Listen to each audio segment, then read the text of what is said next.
Hello, I'm Anne-Marie Hoftailing, the co-founder of Story Imprinting, where we teach great companies and great individuals the art and science of storytelling. And this, my friends, is Hat Chats, where I dress up in a fabulous hat that I own because I own many, and I chat about whatever the hell I want to because why not? With that said, we would love you to give us a thumbs up, chat in the comments below. Be sure to ask me any questions about any topics that you think you would like me to talk about. If this is your first time here and you're like, why the hell is this woman wearing a hat? No particular reason. I just have a lot of them and I think, why not wear them while I'm talking to you because they're fabulous. Today, what I really want to talk about, and by the way, Happy New Year, y'all. It's 2021, okay?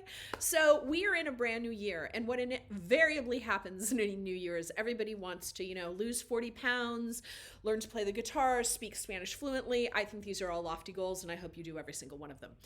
We also know that most people do none of them. Like the vast majority of people accomplish none of them. And some of what I think happens, as I've been coaching for over a decade, is I think when we want to create change, so much of it is packaged in discipline, willpower, punishment.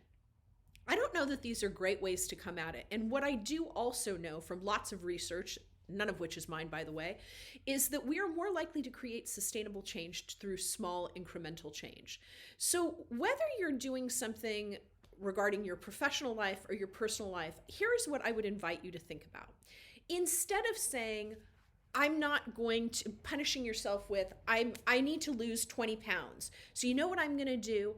I'm not going to eat X, Y, or Z. I'm going to make myself do 1, 2, 3. I'm going to be more disciplined, more. And when you're not, what you do is you beat the shit out of yourself. Like you're, a loser. You don't have enough willpower, enough focus. That's not what's going on. What's going on is change is really damn hard. And humans need to do a lot of things to create change. It's not quick, it's hard. So breaking things down into more small incremental goals makes it more possible. My running joke is always like, anyone who wants to lose 15 to 40 pounds or beyond, no one ever says, I want to lose a pound, right? That sounds absurd. But in order to lose 15 or 40, you have to lose 1. And focus on the other thing I would really like to invite you to do. Instead of creating goals and barriers for yourself that are punitive, try doing things that are out of love. Like create a list every day of the ways in which you expressed love to yourself. Here's what I mean. I drank a lot of water that my body needed.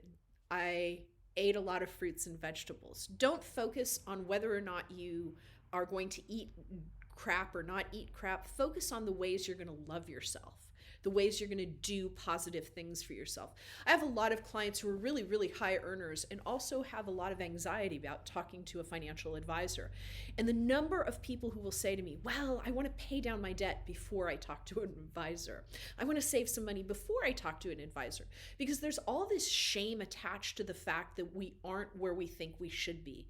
We don't go to the doctor until we lose some weight or try to lower our blood pressure on our own or whatever the hell it is, versus getting the help we need and the support we need and not trying to punish ourselves, but just being open to right now, this is where I am.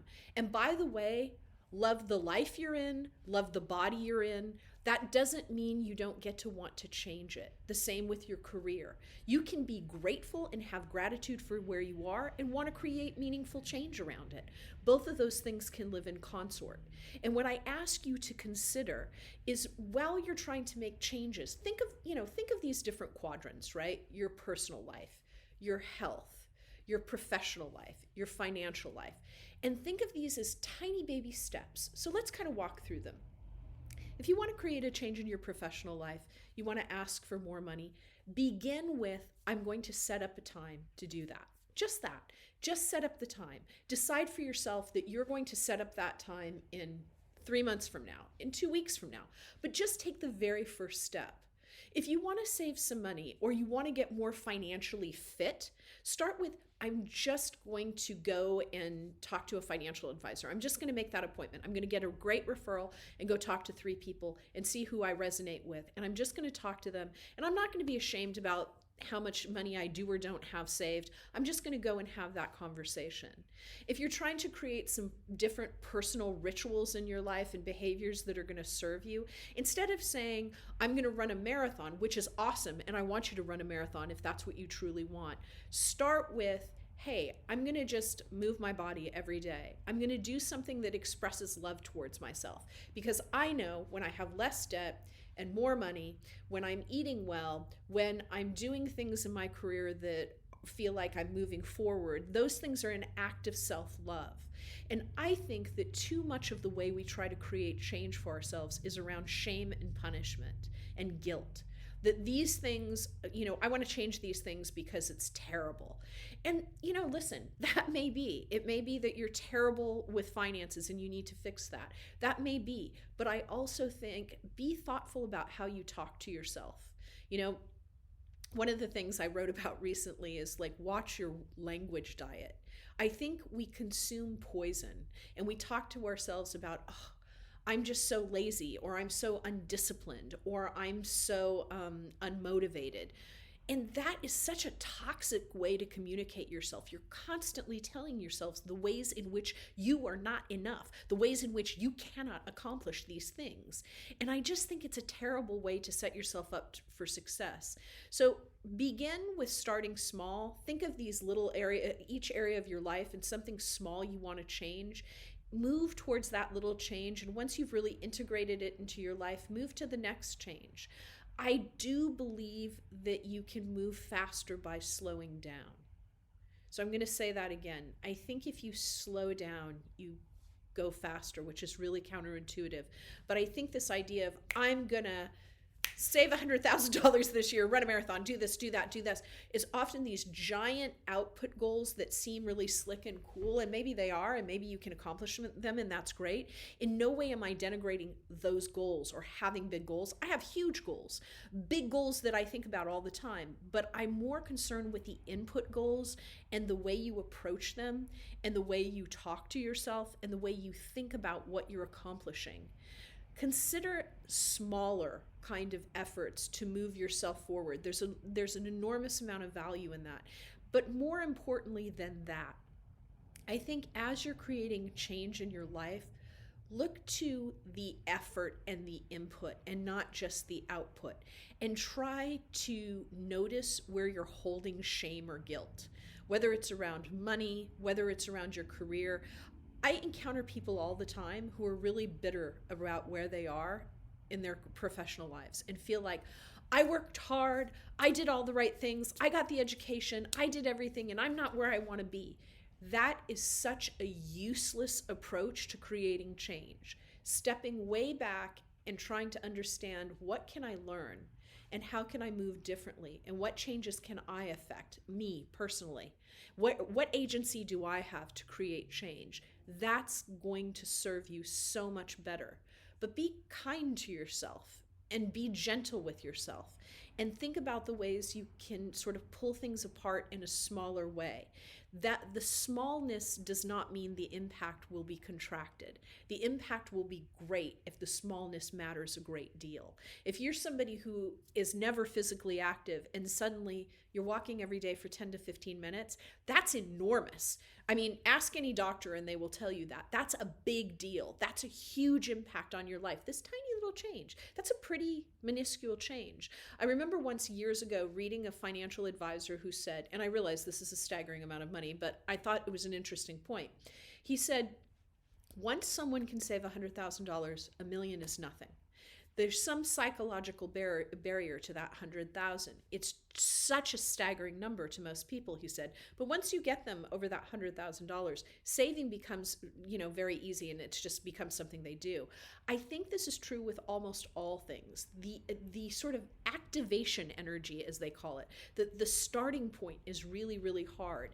And so I'll just share with you, I had a client once who was in terrible physical condition, who worked like nobody you can imagine, and who really wanted to get healthy, who desperately needed to get healthy, but felt like it was impossible, that it was just not possible with her job. And so she kept setting up these goals that were so large. They were like, I'm going to work out 3 times a week for an hour to 90 minutes. And I just thought, I mean, I don't think that's ever going to happen. I mean, not any time, not in this way. And so she kept failing and failing and failing and hating herself and beating herself up. And it was this toxic self-abusive cycle. And I finally said, listen, your goal is to buy workout shoes if you don't have them. And if you do have them, I want you to put them in your trunk. And she's like, that's it? That's your big goal? And I said, yep. Next week, I want you to get those shoes and I want you to get them into your office. And then after that, I want you to put them on and go outside. And I don't care how long. So that means she could walk around the block in 5 minutes or she could be gone for 25. And this slow approach lowered the stakes and made it super possible. And I'm super, super happy to tell you, she got into, much healthier shape.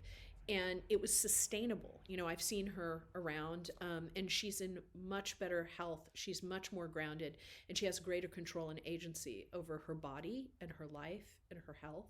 And I want you to have that agency too.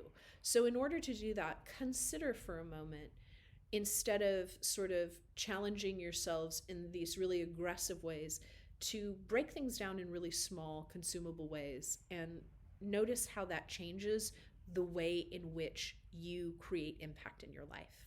So that's all I have to say. Happy New Year. I hope you continue to join us for Hat Chats. And please, please, please comment below and tell me your thoughts about this or other ideas you have that you'd like me to talk about regarding storytelling, coaching, executive leadership in general. We'd like to talk about all of those things. So you tell us what you'd like to most hear about, and that is what we will talk about next. So thank you so much for listening, and I look forward to staying connected. Take good care. Bye-bye.